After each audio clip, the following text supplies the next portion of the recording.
बिहार के मुख्यमंत्री नीतीश कुमार आज पीएम मोदी से मिलेंगे। दिल्ली में दोनों ही नेताओं के बीच मुलाकात होगी। नीतीश कुमार इसके अलावा गृह मंत्री अमित शाह से भी मिलेंगे। इसके अलावा बीजेपी अध्यक्ष जेपी नड्डा और कई केंद्रीय मंत्रियों से भी उनकी मुलाकात होगी। अब सीधी तस्वीरें देख रहे हैं, हम आपको दिखा रहे हैं किस तरह से मुख्यमंत्री नीतीश कुमार का काफिला पहुंच गया है और आप ये निकल चुका है यहां से और प्रधानमंत्री नरेंद्र मोदी से आज उनकी मुलाकात होगी। एनडीए की सरकार बनने के बाद बिहार में यह पहली बार हो रहा है कि मुख्यमंत्री नीतीश कुमार और प्रधानमंत्री नरेंद्र मोदी की मुलाकात होने जा रही है। हमारे साथ इस खबर पर ज्यादा जानकारी के साथ प्रीतम जुड़ गए हैं। प्रीतम, बताइए, जो काफिला जा रहा है और इसके बहुत राजनीतिक मायने हैं, चूंकि एनडीए की सरकार के गठन के बाद यह पहली मुलाकात है मुख्यमंत्री और प्रधानमंत्री की, तो इसके क्या परिणाम हो सकते हैं और किन बातों पर वहां चर्चा हो सकती है? देखिए काशिफ, सियासत के जब दो दिग्गज राजनेता एक साथ मिलते हैं तो बातें भी बड़ी गहरी होती हैं। और ये मुलाकात आम मुख्यमंत्री, एक किसी राज्य के मुख्यमंत्री और प्रधानमंत्री की कोई आम मुलाकात नहीं है। ये मुलाकात बहुत बड़ी है। जो आज तस्वीरें आएंगी उसके जो सियासी अर्थ है वो भी बहुत गहरे होंगे। दरअसल कांग्रेस जिस इंडिया गठबंधन की बात कर रही थी और जिस नीतीश कुमार को इंडिया गठबंधन का सूत्रधार बताया जा रहा था, भाजपा ने बड़ी चतुराई से उस गठबंधन को तोड़ा है और एक मैसेज दिया है कि जो आर्किटेक्ट थे इस इंडिया गठबंधन के, उनको हमने साथ कर लिया है। लिहाजा भाजपा ने एक तरीके से जो मनोवैज्ञानिक बढ़त है वो हासिल कर ली है।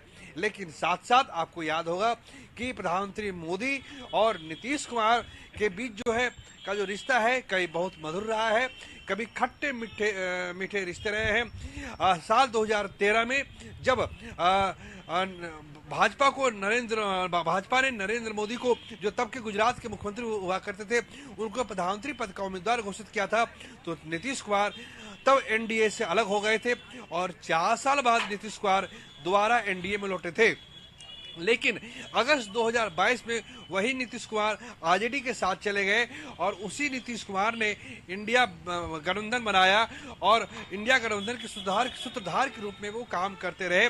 लिहाजा ये आप कल्पना कीजिए कि जो लोग एक दूसरे के कभी राजनीतिक दुश्मन हो जाते हैं, वो अगर दोस्त बन जाएं तो वो तस्वीरें कैसी होंगी। ये मुलाकात कोई आंध्र प्रदेश के मुख्यमंत्री की मिलने वाली मुलाकात नहीं है, ये कोई कर्नाटक या कोई झारखंड के मुख्यमंत्री या फिर उत्तर प्रदेश के जो मुख्यमंत्री मिलते हैं वो मुलाकात नहीं है। ये आपको याद होगा कि जब नरेंद्र मोदी जब चुनाव प्रचार के लिए बिहार आए थे तो उन्होंने एक प्रकार से बिना नीतीश कुमार का नाम लिए हुए कहा था कि जो जेपी का नहीं हुआ वो बीजेपी का क्या होगा। और डीएनए पे सवाल उठाया गया था जो गांधी मैदान में उस वक्त जो है नख और बाल इकट्ठे किए गए थे और ये संदेश देने की कोशिश की गई थी कि आप देखिए कि बिहार के लोगों का डीएनए क्या है। उसके बाद फिर दोनों के बीच रिश्ते मधुर हुए और अब जाके जो है नीतीश कुमार द्वारा इंडिया गठबंधन में शामिल हो गए हैं। एक तरफ भाजपा की माफ करेंगे द्वारा जो नीतीश कुमार है वो एनडीए गठबंधन में शामिल हो गए हैं, एक तरफ इंडिया गठबंधन में शामिल हो गए हैं, एक तरफ भाजपा जो भगवान राम की जो प्राण प्रतिष्ठा भी है उसकी लहर पे सवार है। भाजपा की एक लोकप्रियता है, अब इसे कोई नजरअंदाज नहीं कर सकता। खासकर हिंदी पट्टी में नरेंद्र मोदी की अपील का, नरेंद्र मोदी की बात का असर है। लेकिन बिहार है, बिहार अब तक कमंडल की राजनीति से अछूता रहा है। हमने देखा है कि जब आडवाणी जी को गिरफ्तार किया गया था उसके बाद जो बिहार में विधानसभा चुनाव हुए थे तब भी आरजेडी को जीत हासिल हुई थी, जबकि उस वक्त आडवाणी हिंदुत्व के आइकॉन कहलाते थे। साल 2014 में जब नरेंद्र मोदी को पूरे देश में विजय हासिल हुई थी, 2015 में भाजपा की। प्रीतम, मैं आपको बीच में रोकूंगा, पूछूंगा कि दिल्ली में जो मुख्यमंत्री और प्रधानमंत्री मिल रहे हैं तो वहां क्या प्रोग्राम है, किस तरह के कार्यक्रम रखे जाएंगे और किन बातों पर चर्चा होगी?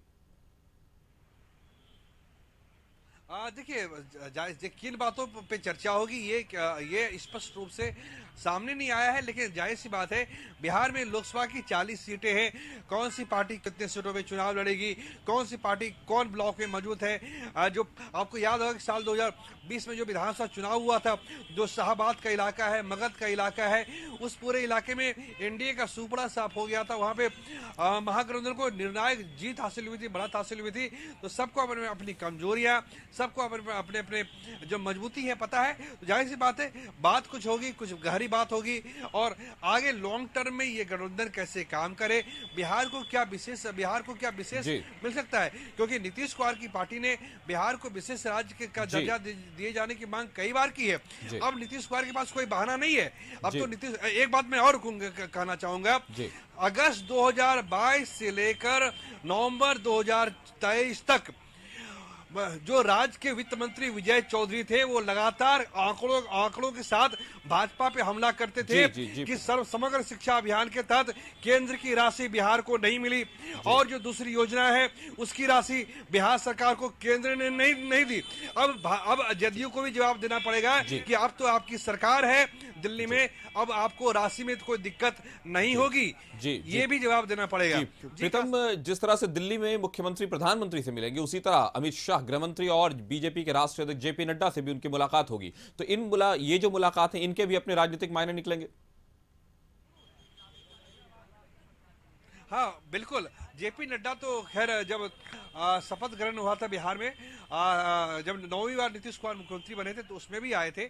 अब जाके विस्तार से बात होगी, अमित शाह से मिलेंगे और फिर जेपी नड्डा से मिलेंगे, विस्तार से बातचीत होगी। चूंकि लोकसभा चुनाव बहुत नजदीक है, फरवरी का एक हफ्ता बीत चुका है, मार्च के पहले या दूसरे हफ्ते में लोकसभा चुनाव की अधिसूचना जारी हो जाएगी, लोकसभा चुनाव की घोषणा हो जाएगी।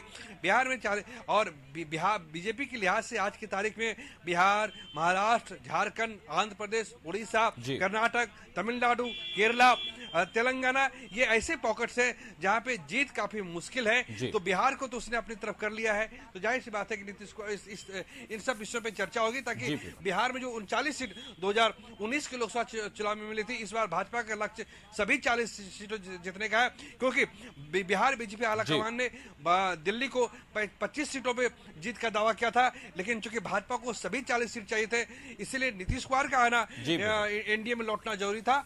अब इसी बात पे चर्चा होगी। तो मुख्यमंत्री और प्रधानमंत्री आज दिल्ली में मिलेंगे और तय बात है कि जब, और ये जैसा कि हमारे संवाददाता प्रीतम ने कहा कि ये कोई मामूली मुलाकात नहीं होगी, सिर्फ एक मुख्यमंत्री और प्रधानमंत्री की मुलाकात नहीं है, तय है इसके बहुत सारे राजनीतिक मायने निकलेंगे। एक गठबंधन की सरकार खत्म हुई है, दूसरे की शुरू हुई है, उसके बाद की ये पहली बड़ी मुलाकात है। बहुत बहुत शुक्रिया आपका प्रीतम, खबर पर नजर बनाए रखें।